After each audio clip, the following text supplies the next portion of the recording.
Siapa di sini yang tidak pernah gagal? Ya, semua pasti pernah gagal. Namanya itu berarti saudara masih manusia. Kalau nggak pernah gagal itu namanya malaikat. Maka Anda tidak cocok ada di bumi ini. Ya, semua orang pasti pernah gagal. Satu peribahasa berkata begini, kegagalan itu adalah guru yang terbaik. Kegagalan itu adalah guru yang terbaik. Kenapa kegagalan bisa menjadi guru yang terbaik? Karena nilainya sangat mahal. Kegagalan itu mahal harga yang harus dibayar. Tapi percayalah, di tangan Tuhan kegagalan itu bisa menjadi sesuatu yang justru membawa kita lebih bijaksana, lebih berhikmat, ya, dan bisa lebih mengerti rencana dan kehendak Tuhan. Hari ini kita akan belajar, saudara, dari kegagalan yang pertama siapa? Yudas. Yudas adalah seorang yang dekat dengan Yesus. Dia adalah murid Yesus. Setiap hari dia mendengarkan pengajaran dari Yesus. Tetapi pada akhirnya kita tahu bersama, karena uang, Yudas tergoda untuk menjual Yesus. Dan kita tahu bersama bagaimana tragisnya kisah hidup Yudas. Pada akhirnya dia sih menyesal dengan semua kegagalan yang pernah dia buat, tapi dia mengambil respon yang salah. Nah, ada beberapa hal yang kita bisa pelajari dari kisahnya Yudas ini, saudara. Ya, yang pertama, ya, semua orang bisa jatuh, termasuk murid Yesus, orang yang dekat dengan Yesus. Itu yang pertama yang harus kita pelajari dari kegagalan seorang Yudas. Nggak peduli siapapun saudara, entah engkau pendeta, engkau pengerja, engkau orang Kristen yang rajin beribadah, kita semua rentan terhadap yang namanya dosa. Nggak ada satupun dari kita yang kebal terhadap dosa. Makanya kalau tahu penyebabnya, jangan lagi bermain-main dengan dosa. Jadi jangan suka main deket dosa. Kalau engkau tahu engkau suka jatuh dalam dosa kenajisan, buat anak-anak muda di sini, ya, dosa percabulan, masturbasi, onani, itu adalah dosa. Kalau engkau tahu engkau suka jatuh, jangan lihat film porno. Amin. Yang muda-muda, hello, ya, nanti lihat yang begituan jatuh lagi. Ayo belajar dari pengalaman. Oh, saya itu kadang jatuh gini gara-gara begini-begini. Oh, saya nggak mau, dalam nama Yesus aku mau berjuang. Tidak ada satu orang pun yang kebal terhadap dosa, mau pendeta, mau siapapun. Ya, jangan main api. Tidak ada seorang pun di antara kita yang kebal terhadap dosa. Amin.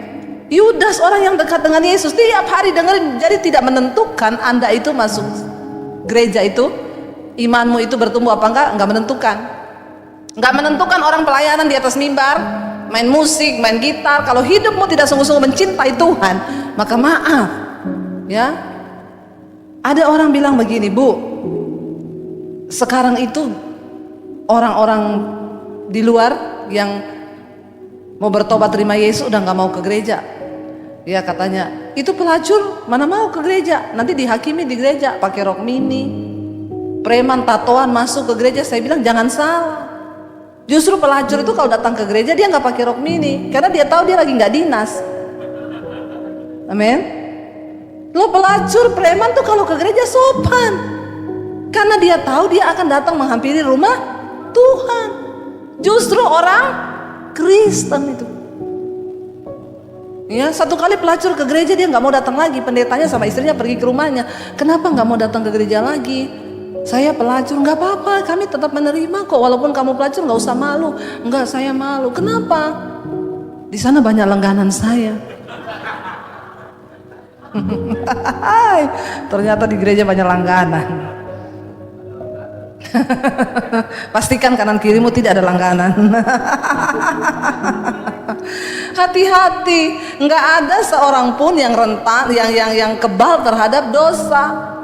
Ya, yang pertama kita belajar dari kegagalan Yudas, semua orang bisa jatuh dalam dosa, sekalipun murid Yesus. Yang kedua, apa yang kita bisa pelajari dari kegagalan seorang Yudas? Yang kedua, satu saat orang itu bisa mengkhianati kita, entah itu pacar, teman, suami, istri, orang tua sekalipun bisa meninggalkan kita. Makanya kalau kita tahu hal itu, tidak usah terluka, karena Alkitab sudah bilang memang manusia itu pasti mengecewakan. Jadi nggak usah terlalu dalam, alay, lebay. Satu saat orang yang kita sayangi akan meninggalkan kita, bahkan mungkin mengkhianati. Ya, itu akan terjadi. Berapa banyak yang pernah dikhianati di sini? Ya, bagaimana rasanya sakit dikhianati? Sakit oleh sahabat, oleh teman, itu tidak mudah. Tapi kita harus belajar bahwa Yesus mengajarkan kepada kita, berkatilah orang yang menyakiti kita. Dari orang-orang seperti ini kita bisa belajar untuk melakukan firman Tuhan. Saya berdoa supaya kita semua di sini belajar. Ya, apapun yang kita alami, ya buat yang muda-muda di sini di tempat ini, jangan pernah engkau bersandar kepada orang lain, termasuk orang tua. Beberapa waktu yang lalu saya baru baca lagi kemarin kisah di Bandung, ada seorang ibu yang meninggal. Lalu 2 anaknya merasa terpukul dan mereka bunuh diri karena meninggal mamanya. Ya, saudara lihat. Kenapa? Karena orang itu nggak siap. Banyak orang yang tidak siap. Kita harus mempersenjatai diri kita bahwa orang di sekeliling kita, orang di terdekat kita pun satu kali bisa mengkhianati kita. Kenapa Tuhan izinkan? Ya, kenapa diceritakan tentang kisahnya Yudas ini? Karena itu nanti akan banyak terjadi dalam hidup kita. Yesus yang adalah Tuhan, kurang apa dia mengajar dengan penuh kuasa? Harusnya itu kan masuk ke dalam hati murid-muridnya. Tapi Yudas masih mengkhianati dengan ciuman lagi. Seringkali orang yang kita anggap baik, ya, yang kita percayai, itu akan diizinkan Tuhan mengkhianati dan bahkan nusuk kita dari belakang. Tapi nggak apa-apa. Jalani semua proses itu sebagai bagian bentuk proses Tuhan yang diizinkan dalam hidup kita. Amin. Supaya kita menjadi lebih dewasa. Kalau kita disakiti sama musuh kita itu udah biasa, namanya juga musuh, pesaing. Tapi disakiti sama orang terdekat itu nggak enak. Suami mengkhianati istri itu nggak enak.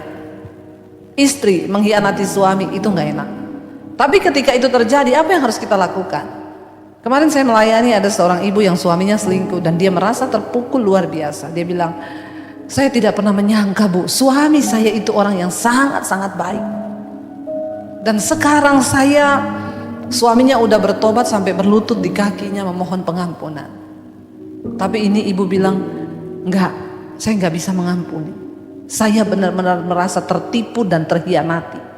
Saya bilang, Ibu, Tuhan izinkan itu terjadi supaya dari sini kita bisa belajar mengampuni. Tapi ini terlalu sakit. Iya, semakin sakit, semakin ibu melakukan firman, semakin nilainya itu luar biasa di hadapan Tuhan. Ketika sesuatu akan dibentuk menjadi sesuatu barang berharga, itu nggak mudah. Saudara tahu kenapa berlian itu mahal harganya? Itu proses pembuatannya, pemanasannya, itu luar biasa. Makanya dia bisa berkilau. Nah kita, Alkitab berkata, kalau kita mau dipakai Tuhan, maka kita harus rela, diizinkan mengalami hal-hal yang tidak enak bagi daging kita. Saudara, kalau engkau tidak melepaskan pengampunan bagi orang yang mengkhianati atau menyakiti engkau, itu akan mempengaruhi karaktermu, pribadimu, jiwamu sakit, lalu itu berbuah pada kehendak dan engkau melakukan sesuatu yang tidak berkenan di mata Tuhan. Hari ini apapun pengalamanmu, sepahit apapun, lepaskan pengampunan. Engkau harus melihat bahwa semua manusia itu mengecewakan. Tadi pagi saya baru baca satu statement, ya, ada seorang ahli berkata, percayalah 95% sahabat orang terdekat kita itu membenci kita. Hah? Saya kaget mendengar itu, tapi mungkin benar. Secara diam-diam. Ada orang yang tertawa ketika engkau gagal, tapi ada orang yang bersuka cita ada orang yang tertawa bersuka cita ketika engkau gagal, tapi ada orang yang menangis waktu engkau sukses. Tidak semua orang ikut menangis waktu engkau gagal, termasuk sahabatmu. Tidak semua orang bersuka cita waktu engkau sukses. Inilah dunia. Welcome to the jungle. Amin. Nah iya saudara, jadi kalau kita mempersenjatai diri kita dengan yang seperti ini, kita nggak akan mudah terluka. Biasa. Kita tahu Alkitab bilang, makanya jangan berharap pada manusia. Manusia itu mengecewakan. Saya kaget baca itu, dia bilang survei membuktikan 95% orang yang dekat dengan kita itu diam-diam membenci kita dan tidak mengharapkan kita sukses. Begitulah hidup. Ketika kita susah, orang akan mencemooh kita. waktu kita sukses, orang akan tetap menceritakan tentang keburukan kita. Jadi mau engkau sukses atau gagal, tetap juga orang akan cerita yang gak enak. Tapi bagian kita jalani hidup ini bersama Tuhan. Amin. Nggak usah lihat kanan kiri. Makanya kita diciptakan sama Tuhan 2 tangan. Untuk apa? Tutup kuping kanan dan kiri. Kalau dikasih 3 tangan, 1 buat tutup mulutnya orang. Makanya tangan kita cuma 2. Ya, bilang kanan kirimu, manusia itu mengecewakan. Makanya lu berharap sama Tuhan. Ya. Yang ketiga, saudara, dari kegagalan apa yang dilakukan oleh Yudas, kita bisa belajar bahwa uang itu bisa membuat orang menghalalkan segala cara. Karena itu berhati-hatilah dengan uang. Satu-satunya hal yang Yesus sejajarkan dirinya adalah uang. Dia bilang begini, engkau tidak bisa mengabdi pada 2 tuan, pada Allah dan pada Mamon. Satu-satunya yang Yesus sejajarkan dengan dirinya itu adalah uang. Kenapa? Karena uanglah yang bisa menggantikan posisi Tuhan. Orang di dunia ini nomor 1 yang dicari apa? Kalau yang tidak kenal Tuhan cari uang, yang kenal Tuhan cari Tuhan dulu. Amin. Dan kebalik-balik ya. Orang yang kenal Tuhan nomor 1 di hidup ini dia cari Tuhan. Tapi yang kedua yang orang cari adalah uang. Karena memang segalanya tidak bisa dibeli dengan uang, tapi segalanya butuh uang. Uang tidak dibawa mati, tapi nggak ada uang bawaannya mati ya. Kenapa Yesus mensejajarkan dirinya dengan uang, saudara? Karena akar dari segala kejahatan itu adalah cinta akan uang. Yudas rela menjual Yesus karena nafsunya terhadap uang. Bayangkan loh, ini sahabat karib loh, ini gurunya loh, dia jual cuma gara-gara uang. Dan berapa banyak orang yang akhirnya merendahkan dirinya, rela menjual keselamatan, menjual iman cuma gara-gara uang. Ya, berapa banyak sekarang Indonesia ini lagi bersih. Ya, kita terkaget-kaget melihat bagaimana uang itu bisa menguasai orang-orang, saudara. Dan makanya bangsa ini tidak pernah mengalami yang namanya kemakmuran, karena uang, sebenarnya uangnya bangsa ini banyak sekali, tapi diputar-putar hanya oleh sekelompok orang yang memang cinta uang. Uang itu sangat berbahaya. Segalanya butuh uang, tapi tidak semua bisa dibeli dengan uang. Saya suka dengan pengkhotbah pasal yang ketiga. Dia bilang begini, aku telah melihat sebuah kesia-siaan di bawah matahari ini. Pekerjaan yang diberikan Tuhan kepada anak-anak manusia itu hanya untuk melelahkan diri. Karena semakin banyak orang memiliki harta, semakin banyak pula yang menghabiskannya. Kenapa engkau gak boleh cinta uang? Karena Alkitab bilang, banyak orang diberi karunia untuk bisa mendapat kekayaan, tapi tidak semua dikasih anugerah untuk bisa menikmatinya. Amin. Jadi hidup ini bukan soal banyak atau sedikit yang engkau dapat, tapi apakah engkau mensyukuri untuk bisa menikmati jerih lelahmu di dunia ini. Kata pengkhotbah pasal 3, itu pun juga adalah anugerah Tuhan. Jadi gak semua orang bisa nikmati apa yang dia dapat. Bukan soal banyak, tapi manusia karena cinta uang dia tertipu, saudara. Walaupun hanya sedikit, ketika engkau dikasih anugerah oleh Tuhan, engkau bisa menikmati dan mensyukuri itu.